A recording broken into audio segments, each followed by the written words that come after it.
समाज में सामाजिक संरचना, स्तरीकरण और सामाजिक प्रक्रियाएं। परिचय। आपको याद होगा कि आपकी प्रारंभिक समाज शास्त्र की पुस्तक समाज शास्त्र परिचय क्लास 11th एनसीईआरटी 2016 की शुरुआत निजी समस्याओं तथा सामाजिक मुद्दों के आपसी संबंधों पर परिचर्चा से हुई थी। हमने यह भी देखा कि किस प्रकार व्यक्ति विभिन्न सामूहिकताओं से जुड़ा होता है, जैसे समूह, वर्ग, लिंग, जाति तथा जनजाति। वास्तव में आप में से प्रत्येक किसी एक समूह से ही नहीं बल्कि कई समूहों से जुड़े होते हैं। उदाहरणतः आप अपने दोस्तों और अपने परिवारों और नातेदारी वर्ग तथा लिंग, अपने देश तथा प्रदेश के सदस्य हैं तथा प्रत्येक व्यक्ति का सामाजिक संरचना तथा स्थिरीकरण में एक विशेष स्थान होता है। समाजशास्त्र परिचय पृष्ठ 28 से 35 देखिए। इसका यह अर्थ भी निकलता है कि प्रत्येक व्यक्ति के पास सामाजिक संसाधनों को प्राप्त करने के विभिन्न तरीके हैं। उदाहरण के लिए एक विद्यार्थी किसी विद्यालय में पढ़ने जाए, यह उसके सामाजिक स्तर पर निर्भर करता है। ठीक इसी प्रकार वह किस प्रकार के वस्त्र पहना या पहनती है, किस प्रकार का भोजन करता करती है, अपने खाली समय में वह क्या करता करती है, किस तरह की स्वास्थ्य सुविधाएं उसे प्राप्त है। अर्थात सामान्य तौर पर उसकी संपूर्ण जीवन शैली, जैसे कि सामाजिक संरचना के संदर्भ में सामाजिक स्तरीकरण व्यक्ति को कार्य करने हेतु बाध्य करता है। समाज शास्त्रीय परिप्रेक्ष्य का एक मुख्य उद्देश्य व्यक्ति तथा समाज के द्वंद्वात्मक संबंधों को समझना है। आपको सी राइट मिल की समाजशास्त्री कल्पना की व्याख्या याद होगी, जहां उन्होंने व्यक्ति के जीवन वृत्त तथा समाज के इतिहास के आपसी संबंधों को स्पष्ट किया है। इस पाठ में समाज और व्यक्ति के द्वंद्वात्मक संबंध को समझने के लिए यह आवश्यक है कि तीन मुख्य संकल्पनाओं, अवधारणाओं तथा सामाजिक संरचना, सामाजिक स्तरीकरण तथा सामाजिक प्रक्रियाओं पर चर्चा की जाए। अगले कुछ अध्यायों में हम यह जानेंगे कि नगरीय तथा ग्रामीण समाज की सामाजिक संरचना किस प्रकार भिन्न है और पर्यावरण तथा समाज के बीच व्यापक संबंधों का रूप क्या है। आखिर के दो अध्यायों में हम पाश्चात्य सामाजिक विचारों तथा भारतीय समाजशास्त्रियों तथा उनके विचारों को समझेंगे, जो हमें आगे सामाजिक संरचना, सामाजिक स्तरीकरण तथा सामाजिक प्रक्रियाओं को समझने में मदद करेगा। मुख्य प्रश्न इस पर पाठ में विचार किया जाना है कि किस हद तक व्यक्ति सामाजिक संरचना से बाध्य होता है और किस हद तक वह सामाजिक संरचना के अंतर्गत स्वतंत्र होता है।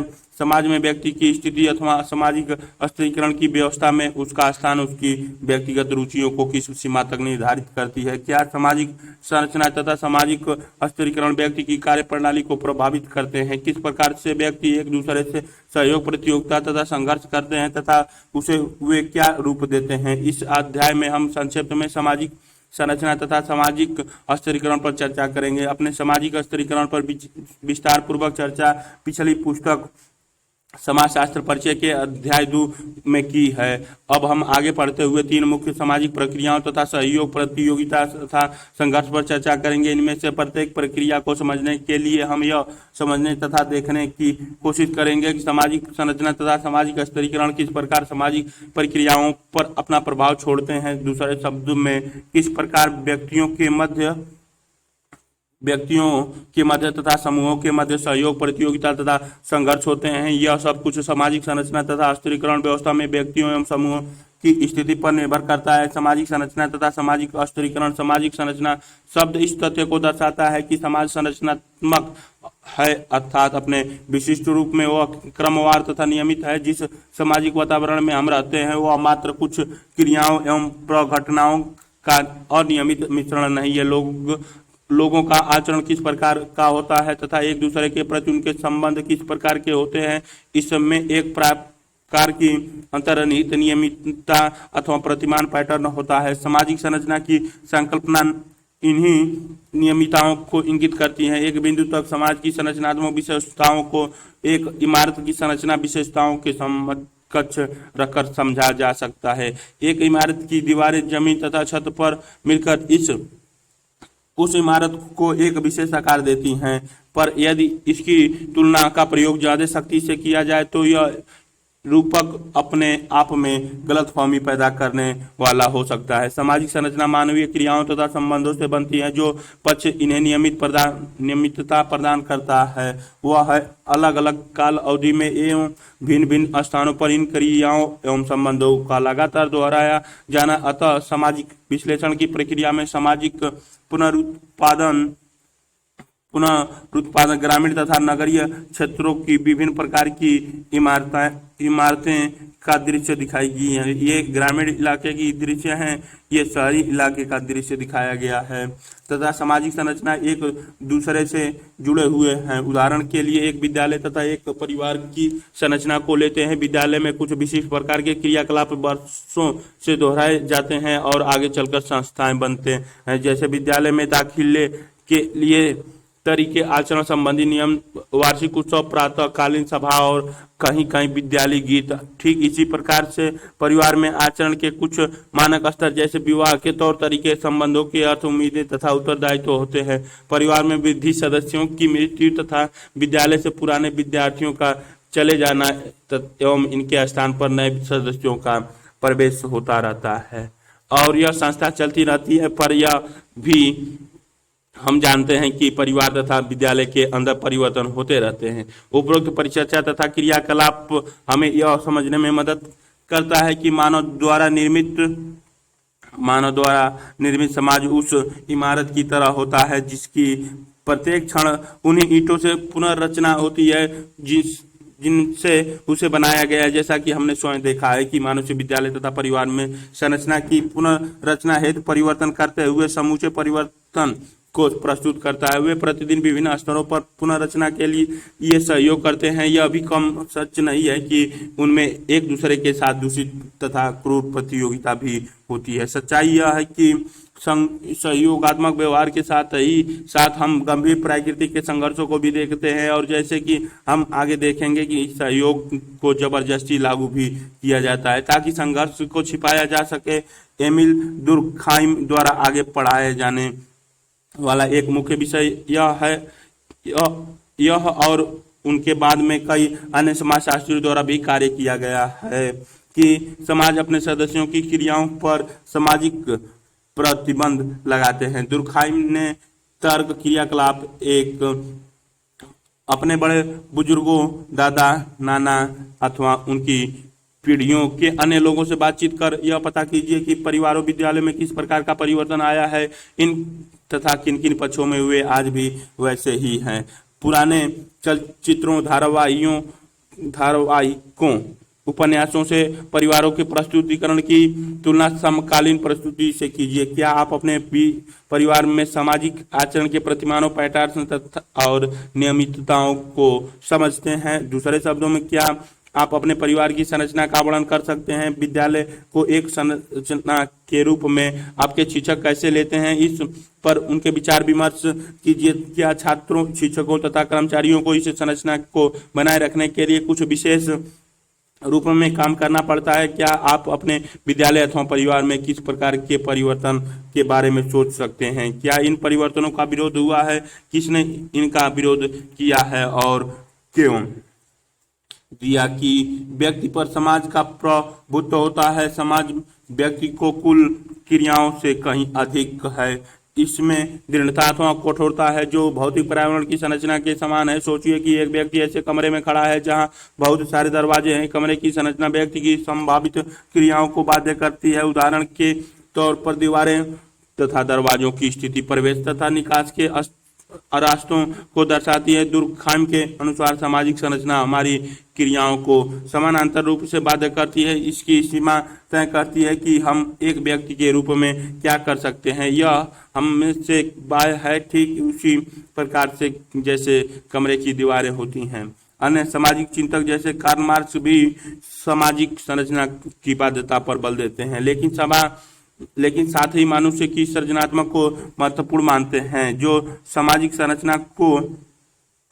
संरचना को परिवर्तित भी करती है और उसे पुनः उत्पादित भी करती है। मार्क्स ने यह तर्क दिया कि मनुष्य इतिहास बनाता है, परंतु वह इतिहास निर्माण न तो उसकी इच्छा पर और न ही उसकी मनपसंद शर्तों पर आधारित होती है, अपनी इच्छा अनुसार नहीं और न ही अपनी मनपसंद शर्तों पर, बल्कि इतिहास का निर्माण उन ऐतिहासिक तथा संरचनात्मक स्थिति की उन बाध्यताओं तथा संभावनाओं के अंतर्गत होता है जहां वह जीवन यापन कर रहा है। क्रियाकलाप ऐसे कुछ उदाहरण सोचिए जो दोनों स्थितियों को प्रकट करते हैं। किस प्रकार मनुष्य सामाजिक संरचना से बाध्य होता है तथा जहां व्यक्ति सामाजिक संरचना की अवहेलना करता है और उसे बदल देता है। अपने पूर्व पुस्तक में समाजीकरण पर हुई परिचर्चा को याद कीजिए, पृष्ठ 88 से 89 के बीच में। दुर्खाइम के इस दृष्टिकोण को उनके प्रसिद्ध विवरण में दिया गया है। जब मैं अपने कर्तव्य का निर्वहन एक भाई, एक पति अथवा एक देश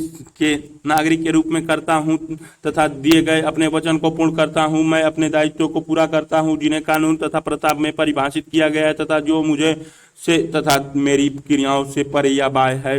ठीक इसी प्रकार भक्त जन्म से ही पूर्व स्वीकृति अपने धार्मिक जीवन की मान्यताओं तथा क्रियाओं को पहचान लेता है। अगर उनका अस्तित्व उसके जन्म से पूर्व था तो इसका अर्थ है कि उनका अस्तित्व उसके बाहर है। मैं अपने विचारों को प्रेषित करने के लिए जिन चिन्हों का प्रयोग करता हूं, मैं अपने कर्जों को चुकाने के लिए जिस मुद्रा का प्रयोग करता हूं, मैं अपने पारिवारिक व्यापारिक संबंधों के लिए जिन क्रेडिट उपकरणों का प्रयोग करता हूं, मैं अपने पेशे में जिन कर्मों का अनुनयन करता हूं इत्यादि, इनका मेरे द्वारा उपयोग किए जाने पर भी ये स्वतंत्र रूप से कार्य करते हैं। समाज के प्रत्येक व्यक्ति को ध्यान में रखते हुए इस प्रकार की टिप्पणी इनमें से प्रत्येक के लिए की जा सकती है। अब हम इस स्तर पर सामाजिक स्तरीकरण की उस संकल्पना की पुनरावृत्ति करना चाहेंगे जो प्रारंभिक पुस्तक के अध्याय 2 का भाग है। सामाजिक स्तरीकरण से अभिप्राय समाज के में समूहों के बीच संरचनात्मक और समानताओं के अस्तित्व भौतिक अथवा प्रतीकात्मक पुरस्कारों की पहुंच से है। हालांकि प्रत्येक समाज में किसी न किसी रूप में सामाजिक स्तरीकरण विद्यमान है, परंतु आधुनिक समाज तथा शक्ति की असमानताओं के कारण पहचाने जाते हैं। एक तरफ जहां आधुनिक समाज में स्तरीकरण के सर्वाधिक प्रचलित रूपों में वर्ग विभाजन है, वहीं दूसरी ओर प्रजाति तथा जाति, क्षेत्र तथा समुदाय, जनजाति तथा लिंग इत्यादि सामाजिक स्तरीकरण के आधार पर बने हैं। आपको याद होगा कि सामाजिक संरचना में सामाजिक व्यवहार के निश्चित प्रतिमान पैटर्न निहित होते हैं। सामाजिक स्तरीकरण एक विस्तृत सामाजिक संरचना के भाग के रूप में असमानता के निश्चित प्रतिमान द्वारा पहचाना जाता है।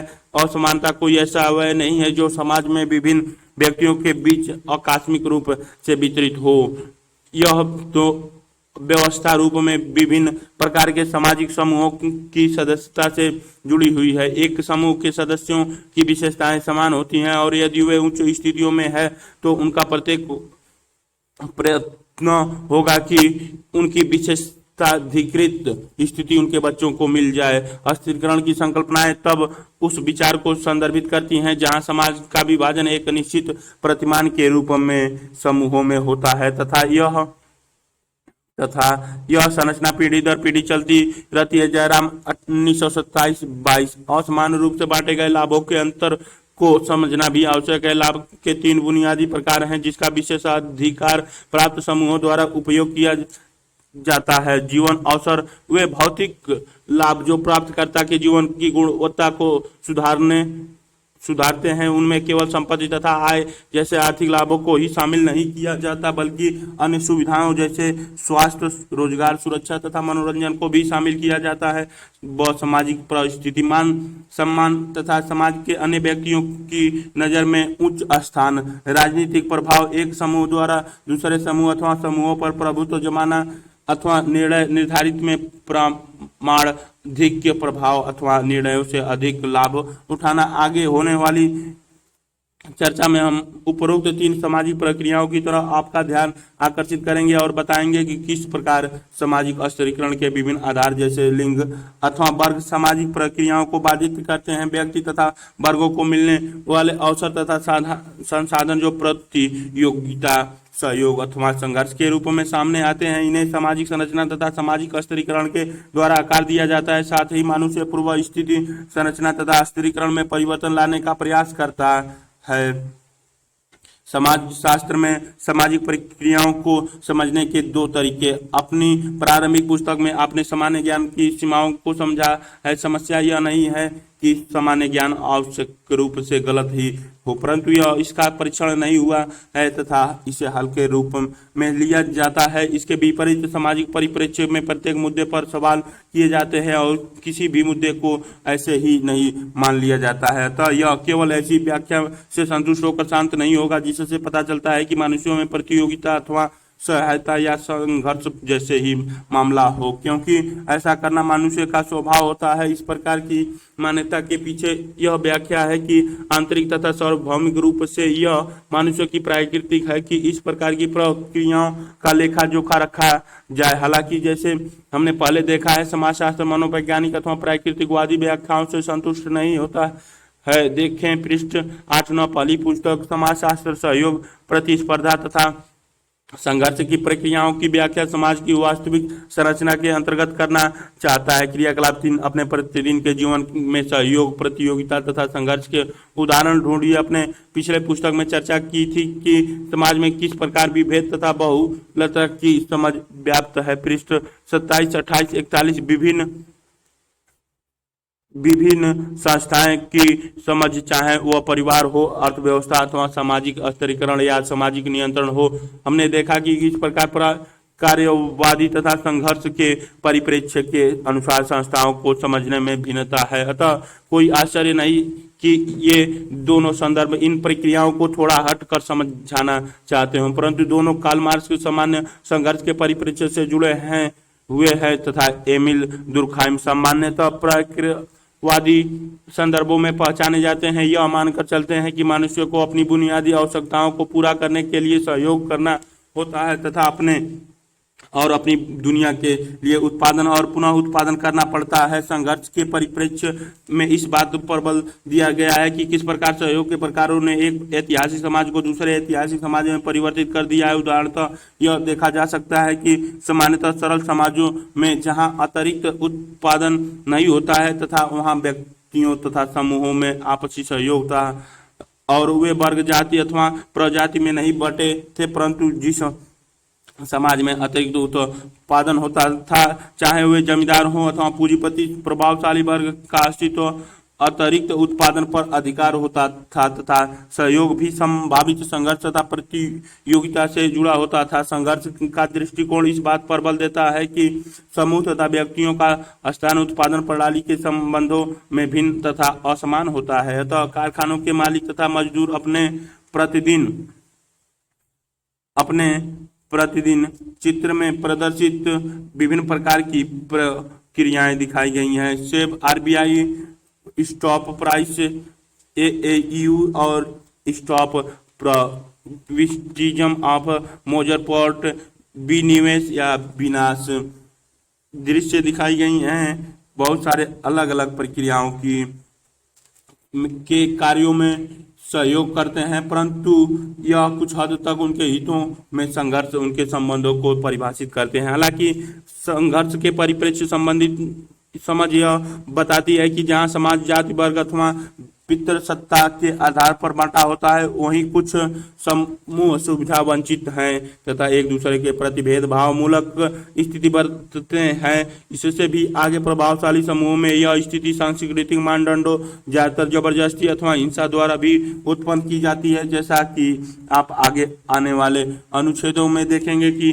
प्रायकरवादी परिप्रेक्ष्य इस प्रकार के मानदंडों अथवा संतुष्टियों की भूमिका की प्रशंसा करने में नहीं चूकता है, परंतु इन सबके प्रकार्यों को समाज की संपूर्णता के रूप में समझाता है, न कि उस संदर्भ में जहां प्रभावशाली समूहों द्वारा समाज को नियंत्रित किया जाता है। प्रकार्यवादी परिप्रेक्ष्य का सरोकार मुख्य रूप से समाज में व्यवस्था की आवश्यकता से है, जिन्हें कुछ प्रकारात्मक अनिवार्यता, प्रकारात्मक अपेक्षा और पूर्व अपेक्षा कहा जाता है। ये विस्तृत रूप से उन शर्तों को पूरा करती है जो व्यवस्था के अतिरिक्त के लिए आवश्यक है, इसलिए इन्हें अस्तित्व में बनाए रखा जाता है तथा इनको नष्ट होने से बचाया जाता है। जैसे नए सदस्यों का समाजीकरण, संचार की साझा प्रक्रिया, व्यक्ति की भूमिका निर्धारण के तरीके आप अच्छी तरह से जानते हैं कि किस प्रकार प्रकार्यवादी परिप्रेक्ष्य तथा इस पर आधारित है कि समाज के विभिन्न भागों का एक प्रकार्य अथवा भूमिका होती है जो संपूर्ण समाज की प्रकारात्मकता के लिए जरूरी होती है। इस संदर्भ में सहयोग, प्रतियोगिता तथा संघर्ष को प्रत्येक समाज की सार्वभौमिक विशेषता के रूप में देखा जा सकता है, जो समाज में रहने तथा इच्छा पूर्ति करने वाले विभिन्न व्यक्तियों की अनिवार्य अंतःक्रियाओं का परिणाम है। चूंकि इस परिप्रेक्ष्य का मुख्य बिंदु व्यवस्था को बनाए रखना है, प्रतिस्पर्धा तथा संघर्ष डोली में बैठकर ससुराल जाते हुए दुल्हन का दृश्य प्रदर्शित किया गया है को इस दृष्टि से भी समझा जाता है कि अधिकतर स्थितियों में ये बिना ज्यादा हानि एवं कष्ट के सुलझ जाते हैं तथा साथ ही ये समाज का भी विभिन्न प्रकार से मदद करते हैं। समाज शास्त्रीय अध्ययनों ने यह भी दिखाया है कि किस प्रकार मानदंडों तथा समाजीकरण के प्रतिरूप अधिकतर इस बात पर ध्यान रखते हैं कि एक विशेष सामाजिक प्रणाली सतत बनी रहे, चाहे वह एक विशेष समूह के हितों की विरोध ही क्यों न हो। दूसरे शब्दों में सहयोग, प्रतिस्पर्धा एवं संघर्ष के आपसी संबंध अधिकतर जटिल होते हैं तथा ये आसानी से अलग नहीं किए जा सकते हैं। यह समझने के लिए कि सहयोग और संघर्ष किस प्रकार अनुलग्नित है तथा बाध्य एवं स्वैच्छिक सहयोग में क्या अंतर है, आइए अपने जन्म नेटल के परिवार में संपत्ति पर स्त्री का अधिकार जैसे विवादास्पद मुद्दे पर नजर डालें। समाज के विभिन्न हिस्सों में यह जानने के लिए कि जन्म की संपत्ति के संबंध में उनका क्या दृष्टिकोण है। एक अध्ययन किया गया, पृष्ठ 47, 52, 53, समाज शास्त्र परिचय देखिए। स्त्रियों की एक अच्छी खासी संख्या ने 41.7% संपत्ति के अपने अधिकार पर बोलते हुए अपनी बेटी के प्रेम तथा बेटी के लिए अपने प्रेम के विषय को उठाया, परंतु इस विषय पर भावात्मक न होकर आशंका पर बल देते हुए कहा कि वे संपूर्ण अथवा अंशतः किसी भी प्रकार का अपनी जन्म की संपत्ति पर दावा नहीं करेगी, क्योंकि वे डरती थी कि ऐसा करने से भाइयों के साथ उनके संबंध में कड़वाहट आ जाएगी या भाभियां उनसे घृणा करने लगेंगी और परिणाम स्वरूप अपने पिता के घर उनका आना जाना बंद हो जाएगा। यह दृष्टिकोण एक प्रभावशाली रूपक को दिखाता है, जहां एक और स्त्री संपत्ति से इनकार करती है तो दूसरी ओर एक स्त्री संपत्ति पर अपना हक जमाने वाली कंजूस तथा चालाक समझी जाती है। संवेदनाओं में एक करीबी संपर्क होता है तथा प्रतिवर्ती रूप में अपने जीवन के परिवार का एक भाग बने रहने तथा उनकी उन्नति में सहायक होने और मुसीबत की घड़ी में काम आने की इच्छा बनी थी। क्रियाकलाप 4 विचार कीजिए। क्या विस्तृत मानक बाध्यताओं के कारण महिलाओं अपने आप को संघर्ष अथवा प्रतिस्पर्धा से अलग रखती हैं अथवा सहयोग देती हैं?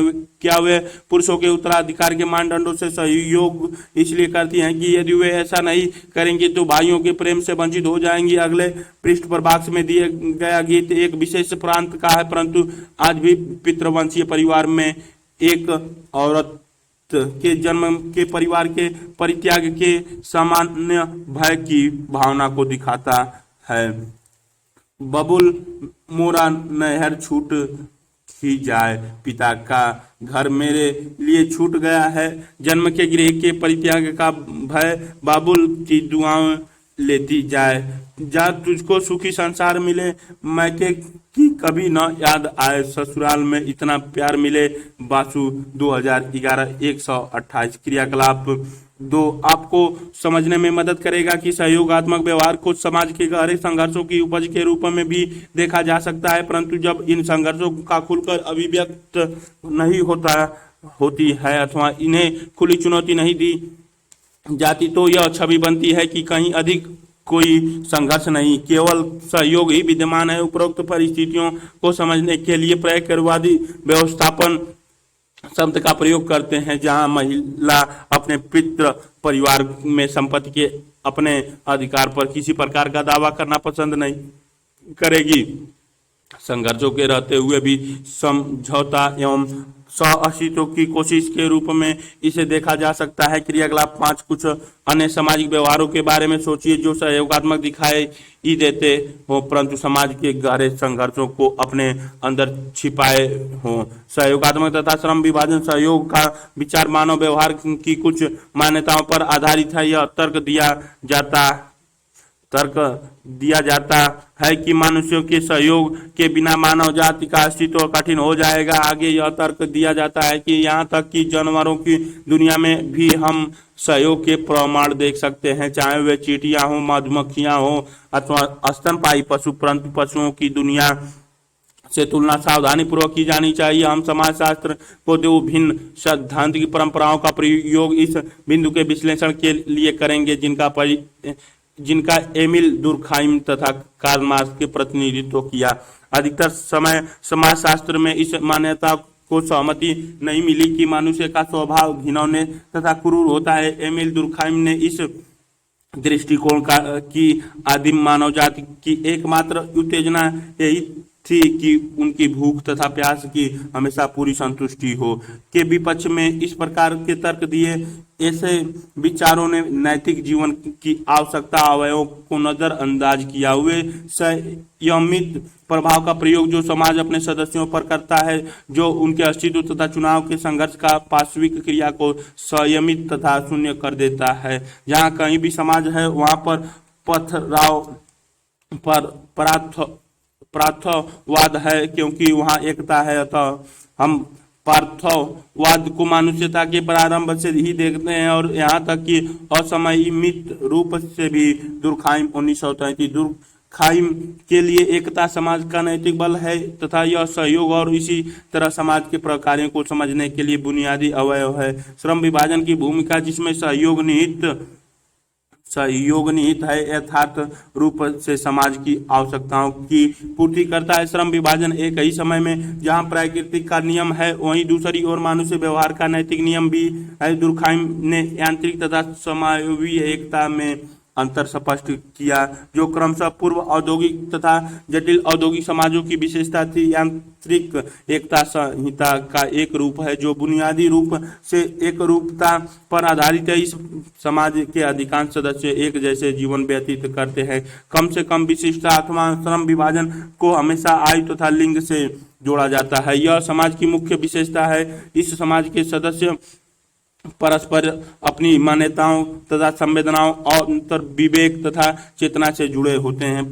समायोगी एकता सामाजिक संहिता का वह रूप है जो श्रम विभाजन पर आधारित है तथा जिसके फलस्वरूप समाज के सदस्यों में स्वनिर्भरता है। जैसे जैसे व्यक्ति विशिष्टता हासिल करता है वैसे वैसे दूसरों पर अधिक निर्भर होता जाता है। कृषि आधारित जीविका में लगा एक परिवार अपने जैसे काम करने वाले की छोड़ी या बगैर किसी मदद के जीवित रह सकता है, परंतु कपड़ा अथवा कार उद्योग में लगा व्यापारी अन्य विशिष्ट कर्मचारियों के बिना जीवित नहीं रह सकता जो उसकी बुनियादी जरूरतों को पूरा करते हैं। कार्ल मार्क्स भी मनुष्य जीवन तथा पशुओं जीवन में अंतर स्पष्ट करते हैं। यह जहाँ दुर्खाइम पार्थवाद तथा एकता को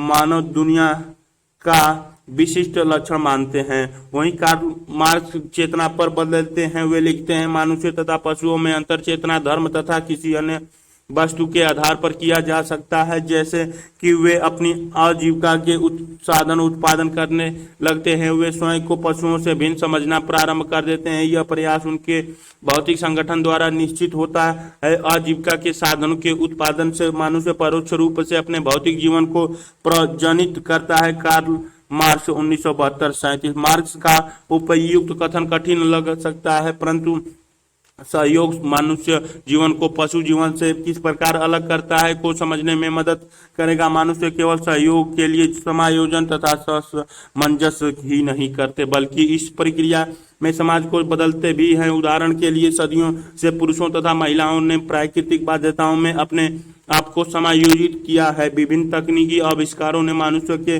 जीवन को ही नहीं बदला है, बल्कि समय के साथ प्रकृति को भी बदल दिया है। इस प्रकार से मनुष्य सहयोग करते हुए निष्क्रिय रूप से केवल समायोजन और सामंजस्य ही नहीं करते, बल्कि उस प्राकृतिक तथा सामाजिक संसार को भी बदल देते हैं जहां वे समायोजन करते हैं। हमने पिछली पुस्तक समाजशास्त्र परिचय में सामाजिक सांस्कृतिक पर एक अध्याय में देखा कि किस प्रकार भारतीयों को ब्रिटिश साम्राज्यवाद के अनुभव के कारण अंग्रेजी भाषा के साथ समायोजन, सामंजस्य तथा सामंजस्य तथा सहयोग करना पड़ा था, लेकिन इस प्रक्रिया में ही इंग्लिश का उद्भव एक जीवित सामाजिक यथार्थ है। पृष्ठ 81-82। यद्यपि दुर्खाइम ने कार्यवादी संदर्भ पर तथा मार्क्स ने संघर्ष के परिप्रेक्ष्य में सहयोग पर बल दिया है, परंतु दोनों के विचार अलग हैं। मार्क्स के अनुसार ऐसे समाज में जहां वर्ग विद्यमान है वहां सहयोग स्वैच्छिक नहीं होता। उनका अर्थ है कि सामाजिक शक्ति अर्थात बहुस्तरीय उत्पादन शक्तियां जिनका उद्भव विभिन्न व्यक्तियों के सहयोग तथा श्रम विभाजन द्वारा होता है, इन व्यक्तियों को लगता है कि उनका सहयोग स्वैच्छिक न होकर स्वाभाविक होता है। यह स्वयं की सम्मिलित ताकत का परिणाम न होकर एक अनजान ताकत का परिणाम है जो उनके बाहर स्थित है। मार्क्स 1972-53। मार्क्स ने अलगाव शब्द का प्रयोग श्रम की मूर्ति, अंतर वस्तु तथा श्रम के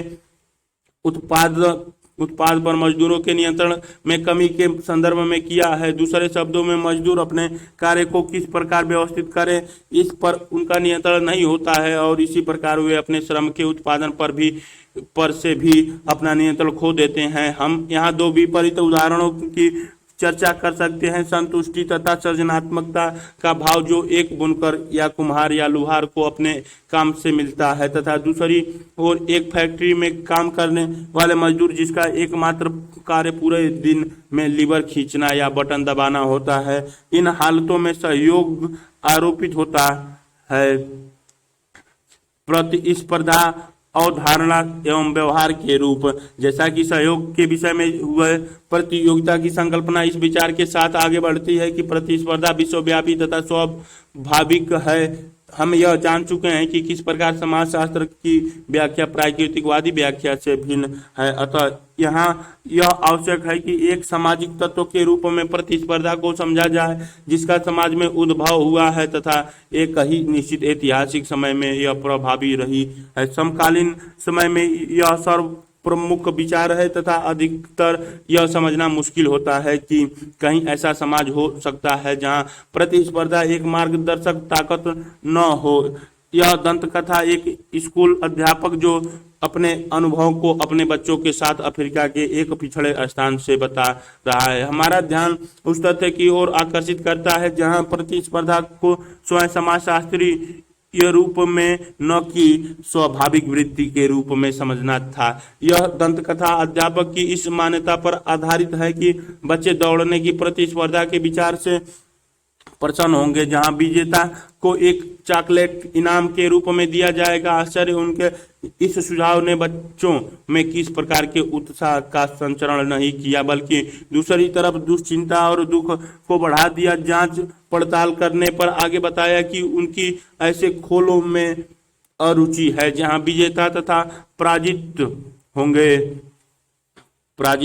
यह उनके आनंद के विचार के विरुद्ध है। उनके लिए आनंद का विचार आवश्यक तौर पर सहयोग तथा सामूहिक अनुभव है, न कि प्रतिस्पर्धा जहां पुरस्कार कुछ लोगों को वंचित करता है तथा एक अथवा कुछ को पुरस्कृत करता है। समकालीन विश्व में प्रतिस्पर्धा एक प्रमुख मानदंड तथा परिपाटी है। शास्त्रीय समाज वैज्ञानिक जैसे एमिल दुर्खाइम तथा कार्ल मार्क्स ने आधुनिक समाज में व्यक्तिवाद तथा प्रतिस्पर्धा के विकास को एक साथ आधुनिक समाजों में देखा है।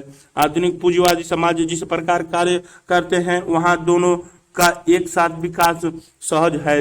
यहाँ अत्यधिक कार्य कुशलता तथा लाभ के काम माने पर बल दिया जाता है। पूंजीवादी की मौलिक मान्यताएं हैं व्यापार का विस्तार, श्रम का विभाजन, विशेषकरण और बढ़ती उत्पादकता। स्वधारणीय समृद्धि की ये प्रक्रियाएं पूंजीवाद के केंद्रीय विचार से बढ़ावा प्राप्त करती हैं। बाजार क्षेत्र में विद्यमान मुक्त प्रतिस्पर्धा में तार्किक व्यक्ति अपने लाभ को अधिक बढ़ाने की कोशिश में लगा रहता है। प्रतिस्पर्धा की विचारधारा पूंजीवाद की सशक्त विचारधारा है। इस विचारधारा का तर्क है कि बाजार इस प्रकार से कार्य करता है कि अधिकतम कार्य कुशलता सुनिश्चित हो सके। उदाहरण के लिए प्रतिस्पर्धा यह सुनिश्चित करती है कि सर्वाधिक कार्यकुशल फर्म बची रहे। प्रतिस्पर्धा यह सुनिश्चित करती है कि अधिकतम अंक पाने वाला छात्र अथवा बेहतरीन छात्र को प्रसिद्ध कॉलेज में दाखिला मिल सके और फिर बेहतरीन रोजगार प्राप्त हो सके। इन सभी स्थितियों में बेहतरीन होना सबसे बड़ा भौतिक पुरस्कार सुनिश्चित करता है। क्रियाकलाप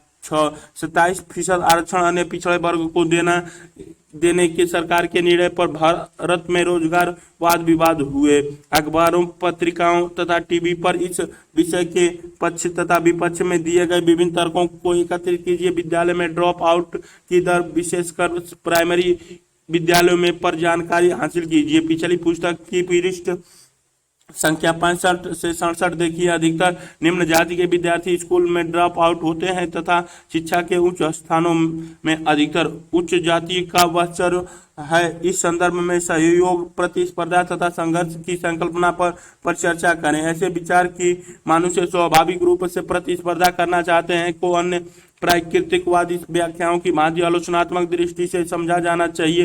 प्रारंभिक पुस्तक का पृष्ठ 9 देखिए। प्रतिस्पर्धा पूंजीवाद के जन्म के साथ ही प्रबल इच्छा के रूप में फली फूली। अगले पृष्ठ पर बॉक्स में दिए गए गद्यांश को पढ़िए तथा परिचर्चा कीजिए। जे.एस. मिल जैसे उदारवादियों ने यह महसूस किया कि प्रतिस्पर्धा के प्रभाव अधिकतर नुकसानदायक होते हैं। यद्यपि उन्होंने महसूस किया कि आधुनिक प्रतिस्पर्धा का विवेचना प्रत्येक की लड़ाई प्रत्येक के खिलाफ, लेकिन साथ ही यह सबके लिए लड़ाई है। यह इस अर्थ में आर्थिक प्रतिस्पर्धा न्यूनतम लागत पर अधिकतम उत्पाद है। इससे भी आगे व्यक्तिवाद का समाज में तीव्र विस्तार एवं विभिन्न प्रकार के हित जो पूरे समूह के सदस्यों को एक साथ जोड़े रहते हैं। यह विचार तभी जीवित रहता है जब व्यक्ति पर प्रतिस्पर्धा संघर्ष की आवश्यकताओं को थोप दिया जाता है। प्रतिस्पर्धा तथा पूंजीगत के तहत 19वीं शताब्दी की संपूर्ण मुक्त व्यापार अर्थव्यवस्था आर्थिक विकास को आगे बढ़ाने में आवश्यक हो सकती है। अमेरिकी अर्थव्यवस्था के अत्यंत तीव्र गति से विकसित विकास को वह प्रतिस्पर्धा की अधिकतम उपस्थिति के गुण के रूप में देखा जा सकता है। परंतु फिर भी हम प्रतिस्पर्धा के दायरे या प्रतियोगी भावना की तीव्रता को विभिन्न समाजों में आर्थिक विकास की दर के साथ सकारात्मक सहसंबंध का रूप देने में कठिनाई महसूस करते हैं। वहीं दूसरी तरफ यह मान जाने के भी कारण है कि प्रतिस्पर्धा के कुछ बुरे प्रभाव भी हैं। बोटो मोर 1975 174 से 5 क्रियाकलाप 7 इस विषय पर वाद विवाद का आयोजित कीजिए। प्रतिस्पर्धा समाज के लिए सकारात्मक अथवा आवश्यक है। प्रतिस्पर्धा का विभिन्न विद्यार्थियों पर क्या प्रभाव पड़ता है, इस विषय पर अपने स्कूल के अनुभव के आधार पर निबंध लिखिए। यह विचारधारा मानकर चलती है कि व्यक्ति बराबरी के स्तर पर प्रतिस्पर्धा करता है, अर्थात प्रत्येक व्यक्ति के लिए परिस्थिति, शिक्षा, रोजगार अथवा प्रतिस्पर्धा हेतु समान संसाधन रहते हैं। परंतु जैसा कि स्थिरीकरण अथवा असमानता पर की गई पूर्व चर्चा दिखाती है, व्यक्ति को समाज में भिन्न प्रकार से अवस्थिति किया गया है। यदि भारत में बच्चों की अधिकतम संख्या विद्यालय में नहीं जाती अथवा वे आज या कल पढ़ाई छोड़ देते हैं, तो ऐसी स्थिति में वे हमेशा के लिए प्रतिस्पर्धा से बाहर हो जाते हैं। क्रियाकलाप 8 विभिन्न अवसरों को पहचानिए जब हमारे समाज में एक व्यक्ति को प्रतिस्पर्धा करनी पड़ती है। आप स्कूल में प्रवेश से प्रारंभ करते हुए आगे जीवन में आने वाली विभिन्न अवस्थाओं को ले सकते हैं। संघर्ष तथा सहयोग। संघर्ष शब्द का अर्थ है हितों में टकराहट। हमने पहले ही देखा है कि किस प्रकार से संबंध सिद्धांतवादी विश्वास करते हैं कि संसाधनों की कमी समाज में संघर्ष उत्पन्न करती है, क्योंकि उन संसाधनों को पाने तथा उस पर कब्जा करने के लिए प्रत्येक समूह संघर्ष करता है। संघर्ष के आधार भिन्न भिन्न होते हैं। ये वर्ग अथवा जाति, जनजाति अथवा लिंग, निर्जातीय अथवा धार्मिक समुदायों में हो सकते हैं। एक नौजवान छात्र के नाते आप समाज में विद्यमान संघर्षों की विविधता से परिचित है। विभिन्न संघर्षों के पैमाने तथा प्राकृतिक यद्यपि भिन्न होती है। क्रियाकलाप 9 सोचिए आज विश्व में वे कौन से विभिन्न प्रकार के संघर्ष हैं जो विद्यमान है। व्यापारिक स्तर पर विभिन्न राष्ट्रों तथा राष्ट्रों के समूह के बीच संघर्ष है। एक ही राष्ट्र के अंदर कई प्रकार के संघर्ष विद्यमान है। इन सबकी एक सूची बनाइए और चर्चा कीजिए कि किस रूप में वे समान तथा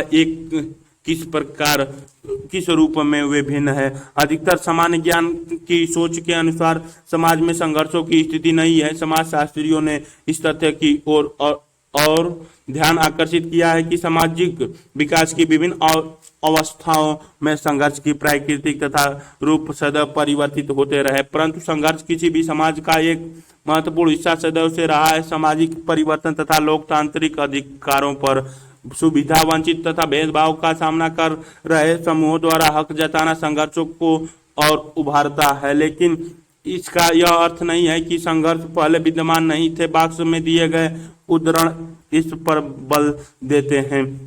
नए तथा पुराने के बीच संघर्ष आज विकासशील देशों के मंच बने हैं। प्राचीन प्रणाली नवीन ताकतों का मुकाबला नहीं कर पा रही हैं, न ही लोगों की नवीन आशाओं तथा आकांक्षाओं का प्रतिनिधित्व करती हैं। परंतु यह स्थिति मृत प्राय नहीं है। सच्चाई यह है कि ये अभी भी जीवित हैं। संघर्ष बेकार की बहुत सी भ्रांति, विसंगति तथा कई मौकों पर खून खराबे को जन्म देता है। इन परिस्थितियों में समाजशास्त्रियों के लिए यह बेहद आवश्यक होता है कि वे अपने पुराने अच्छे दिनों को याद करें, परंतु एक पल का परिवर्तन उन्हें यह विश्वास दिला देता है कि पुरानी पद्धति संघर्ष से वंचित नहीं है और उनसे जनसंख्या के व्यापक भाग पर अमानुषिक अत्याचार किए। सैद्धांतिक दृष्टिकोण जहां संघर्ष को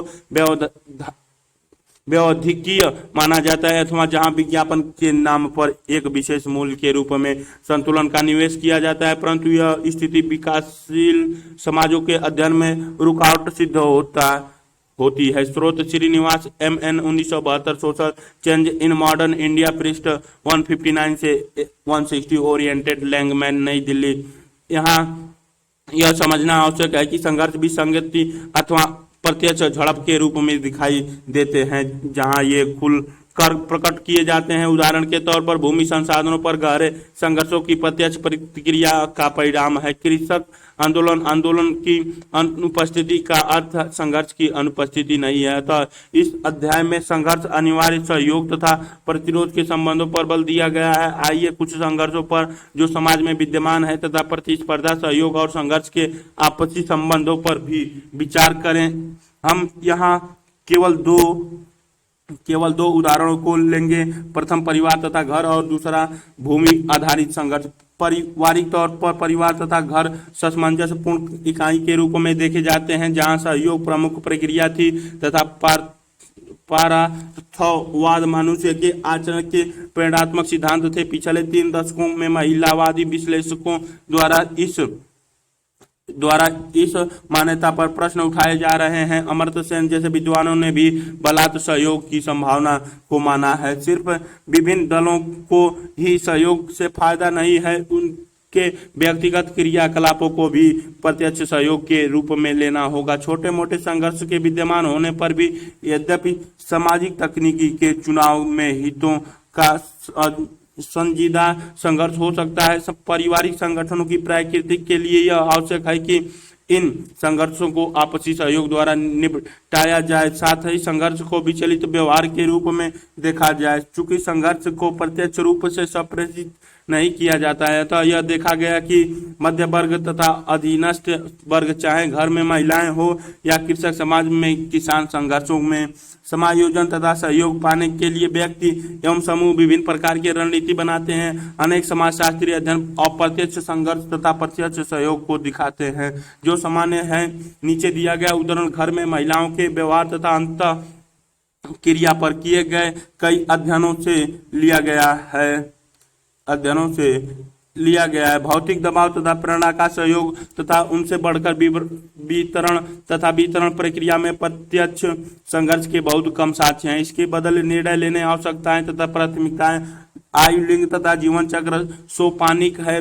ऐसे सोपान जिसका स्त्री तथा पुरुष दोनों समर्थ करते हैं तथा स्त्रियां अनेक विशेषताओं को सतत रूप से अर्जित करती हुई दिखाई देती हैं। घरेलू वस्तुओं के वितरण में विभेदीकृत कार्य अपने आने वाले समय में सुरक्षा के लिए अन्य घरेलू संबंधों तथा संसाधनों तक पहुंच न मिलने के कारण यह उनके भौतिक हितों में होता है कि वे बेटे को मान्यता दे, जो इस संस्कार की महत्वपूर्ण विशेषता है, तथा अपने अनियमित भविष्य के बीमा के लिए अपने बेटे को सहयोगी रूप में जीतने के लिए उनके लिए रहित समर्पण ही उनका निवेश होता है। मात्र परिहितवादित उत्तर भारत के मैदानों में बेटों को लेकर पूर्वग्रहित है तथा इसे स्त्री के पितृ सत्तात्मक जोखिम के प्रत्युत्तर के रूप में देखा जा सकता है। स्त्री पूरी तरह से शक्तिहीन नहीं है, परंतु पुरुष के निर्णय लेने की ताकत के समक्ष वह अप्रत्यक्ष ही रहती है। विश्वसनीय दोस्तों का उपयोग रिश्तेदार या पड़ोसी अपनी तरफ से छोटे मोटे व्यापार करने में पैसों का छुपकर लेन देन, पर्दा तथा मातृत्व जैसी लैंगिक विचारधारा पर बातचीत करना वे रणनीतियां हैं जिनके आधार पर स्त्रियों ने पुरुषों की शक्ति प्रतिरोध किया है। अब्दुल्ला तथा जी डेस्टिन 1982, वाइट 1992, उनके प्रतिरोध का यह गोपनीय रूप घर के बाहर सहयोग के विकल्पों की कमी तथा खुले संघर्ष से जुड़े सहवर्ती जोखिम को दिखाता है। कबीर 1996, 129, समाजशास्त्री प्रश्नात्मक परंपरा को ध्यान में रखते हुए मान लिए जाने वाले तथ्यों पर इस अध्याय में परीक्षण किए गए तथा इस पाठ में सहयोग, प्रतिस्पर्धा तथा संघर्ष की प्रक्रियाओं की आलोचनात्मक रूप से जांच की गई। समाजशास्त्री दृष्टिकोण से ये प्रक्रियाएं स्वाभाविक नहीं मानी जाती हैं, यह उन्हें आगे अन्य सामाजिक विकास से जोड़ता है। नीचे दिए गए अनुच्छेद में आप भूमि संबंधों तथा भारत के भूदान ग्रामदान आंदोलन के विषय में पढ़ेंगे। बॉक्स को पढ़िए और देखिए कि समाज में सहयोग किस प्रकार समाजशास्त्री रूप में तकनीकी तथा उत्पादन की आर्थिक व्यवस्था से जुड़ा है। क्रियाकलाप 10 नीचे दिए गए भूमि संघर्ष से संबंधित विवरण को ध्यानपूर्वक पढ़िए और इसके विभिन्न सामाजिक वर्गों को पहचानिए तथा शक्ति तथा संसाधन पर भूमिका पर ध्यान दीजिए। उपसंहार, इस पाठ का मुख्य उद्देश्य एक और सामाजिक तथा सशस्त्रीकरण के संबंधों को समझना है तो दूसरी ओर सामाजिक प्रक्रिया के रूप में सहयोग, प्रतिस्पर्धा तथा संघर्ष को अपने देखा होगा कि तीनों सामाजिक प्रक्रियाएं भिन्न हैं लेकिन अधिकांशतः वे एक साथ मौजूद होती हैं तथा एक दूसरे से कभी छिपे और कभी खुले रूप में संबंध और विद्यमान होती हैं। जैसा कि बलात् सहयोग के संदर्भ में हुई चर्चा से पता चलता है, हम इसे दिए गए 2 क्रियाकलापों से समाप्त करते हैं जो जीवन की सही घटनाओं पर आधारित है, जो आपकी समाजशास्त्रीय सोच को यह खोजने में मदद करेगी कि सामाजिक संरचना तथा स्तरीकरण व्यवस्था में 3 प्रक्रियाएं हैं जो भिन्न रूप में स्थित है, इस किसी प्रकार से सामाजिक समूहों के लिए कार्य करती हैं। भूमि संघर्ष सन 1956 में हरबख्श, एक राजपूत ने निथु अहिर पटेल से 100 रुपए अपने 2 एकड़ जमीन को गिरवी अनौपचारिक रख कर्जा लिया। उसी वर्ष हरबख्श की मृत्यु हो गई और उसके उत्तराधिकारी गणपत ने सन 1958 में जमीन को वापस लेने का दावा किया। इसके लिए उसने 200 रुपए देने की पेशकश की। नथु ने गणपत को जमीन वापस करने से मना कर दिया। गणपत इसके लिए कानूनी कार्रवाई का सहारा नहीं ले सका क्योंकि यह लेन देन आय व्यय रिकॉर्ड में कहीं दर्ज नहीं था।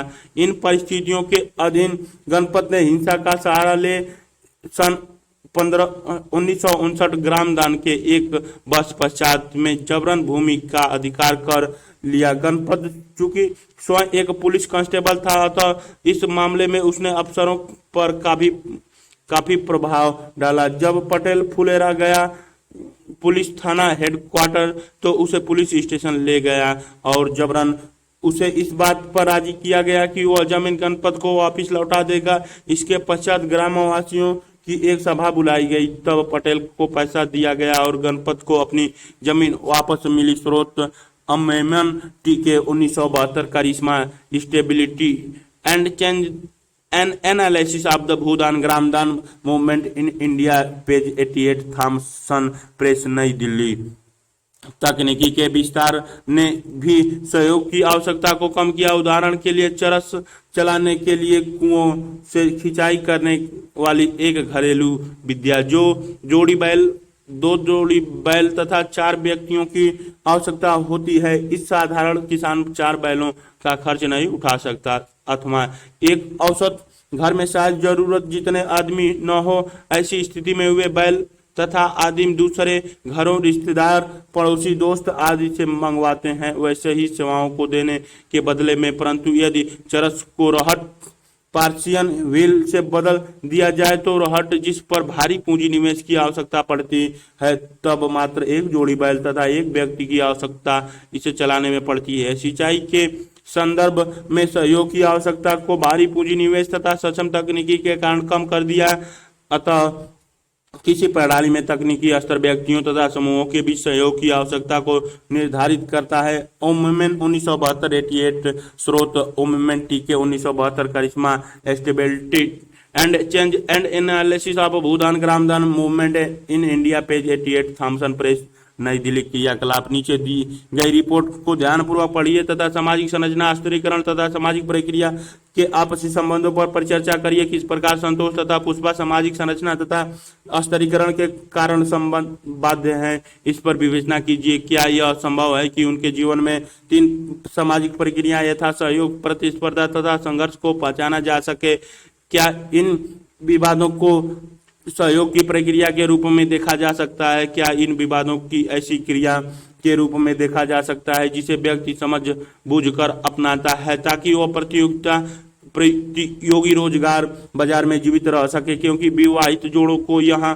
प्रमुखता दी जाती है, यहाँ क्या संघर्ष के कोई लक्षण दिखते हैं? आउटलुक 8 मई 2006। मिलिए माता पिता से किशोर विवाह, प्रवासी मजदूर तथा गन्ना कारखानों में संवैधानिक संकट एक दुष्चक्र। कुछ बदलाव के साथ वह पुरानी कहानी है। संतोष शिंदे 14 भूमिहीन मजदूर के बेटे ने 8,000 रुपए पढ़ाई के लिए ऋण लिया। अब साहूकार चाहता है कि ऋण की आपूर्ति की जाए, अतः शिंदे के पास पैसे का नाम पर कुछ भी नहीं है। एक गन्ने की फैक्ट्री के ठेकेदार से कुछ अग्रिम राशि आय के रूप में लेता है। समस्या यह है कि वे पत्नी तथा उनका एक लड़का है, अतः शिंदे परिवार जल्दीबाजी में संतोष के लिए एक दुल्हन ढूंढते हैं जिसकी उम्र भी 14 वर्ष है। उसका नाम पुष्पा है, जो महाराष्ट्र के एक गांव की रहने वाली है। वह उनके साथ कर्नाटक के असोमाबाद जिले में जाती है।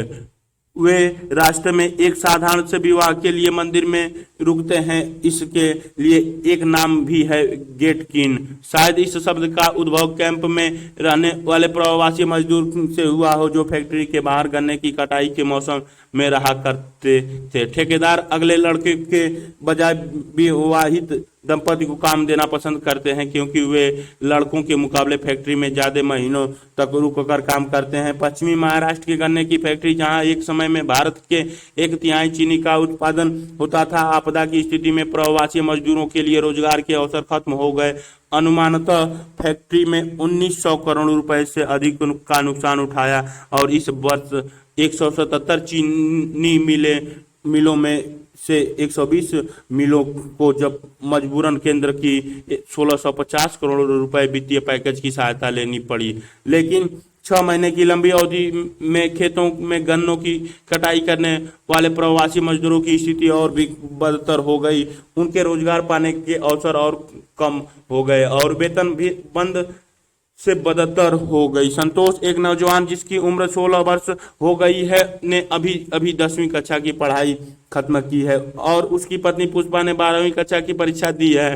पुष्पा, जो पढ़ने में अच्छी छात्रा है, अपनी पढ़ाई तथा अपने 1.5 वर्ष के बच्चे का देखभाल दोनों कार्यों के बीच संतुलन बनाकर उन्हें करती है। इसके अलावा घर परिवार तथा खेतों में काम भी होता है। जैसे कि वे स्वयं कहती है, मेरी शादी इतनी जल्दी हुई कि कभी कभी मैं सोचती हूँ कि मेरी शादी कब हुई, यह सब कब हुआ। पूछने पर कि क्या उनके स्वास्थ्य में कुछ कमी आई है, इस नौजवान माँ का कहना है, मेरी कोशिश रहती है कि मैं उन चीज़ों के बारे में न सोचूं जिनके ऊपर मेरा कोई बस नहीं है। इसकी अपेक्षा मैं उन चीज़ों पर ध्यान देती हूँ जो अब मैं कर सकती हूँ। उनके ससुराल वाले का कहना है कि वे आगे की पढ़ाई तभी कर सकती हैं जब उन्हें कोई छात्रवृत्ति मिले, नहीं तो वे नौजवान दंपति मुंबई के किसी निर्माण क्षेत्र में काम करने चले जाएंगे। क्रियाकलाप 12 नीचे दी गई रिपोर्ट को ध्यानपूर्वक पढ़िए। विक्रम और नितिन तथा क्रियाकलाप 11 के संतोष तथा पुष्पा में जिस प्रकार की प्रतिस्पर्धा है उनकी असमानताओं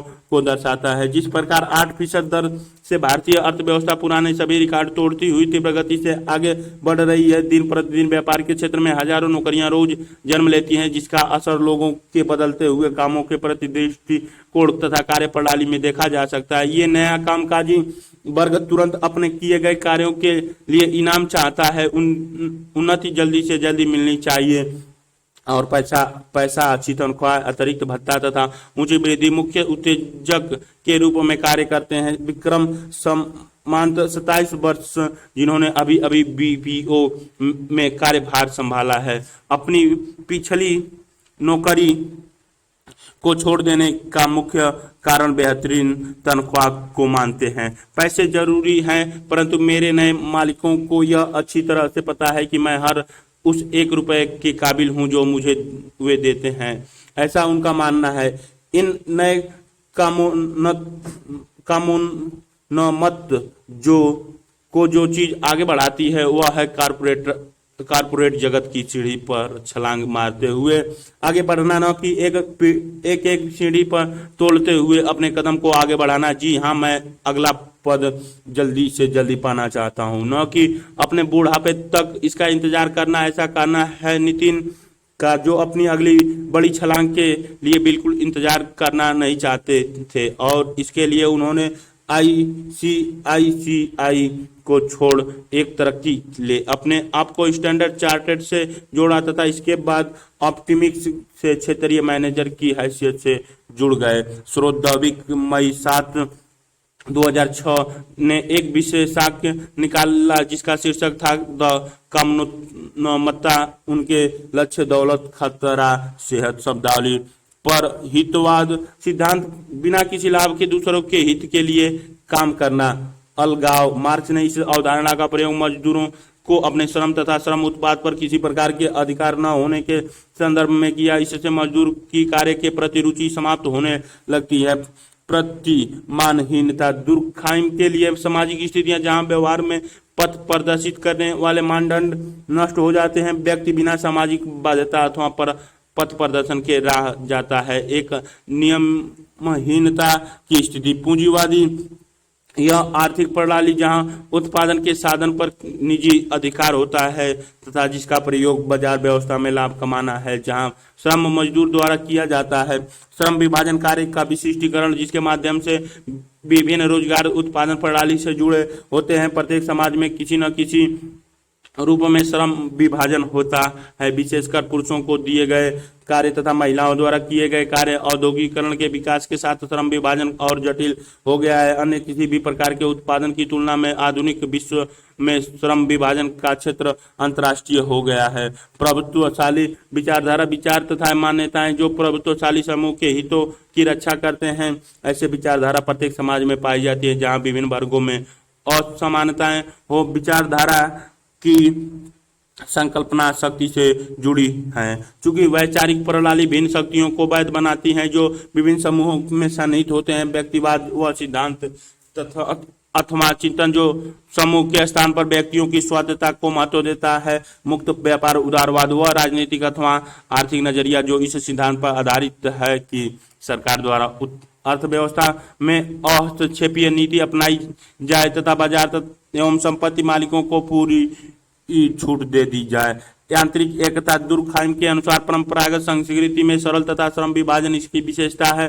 चूंकि समाज के अधिकतर सदस्य एक जैसे कार्य में लगे रहते हैं अतः वे एक दूसरे के साथ सामान्यतः समान प्रकार के अनुभव एवं तथा मान्यताओं से बधे होते हैं। आधुनिकता 18वीं तथा 19वीं शताब्दी की सामाजिक प्रक्रिया जो विशिष्टता, जटिलता तथा गंतव्यता के गुणों के कारण प्रसिद्ध हुई हैं और जो वास्तव में परंपरागत जीवन से अलग थी।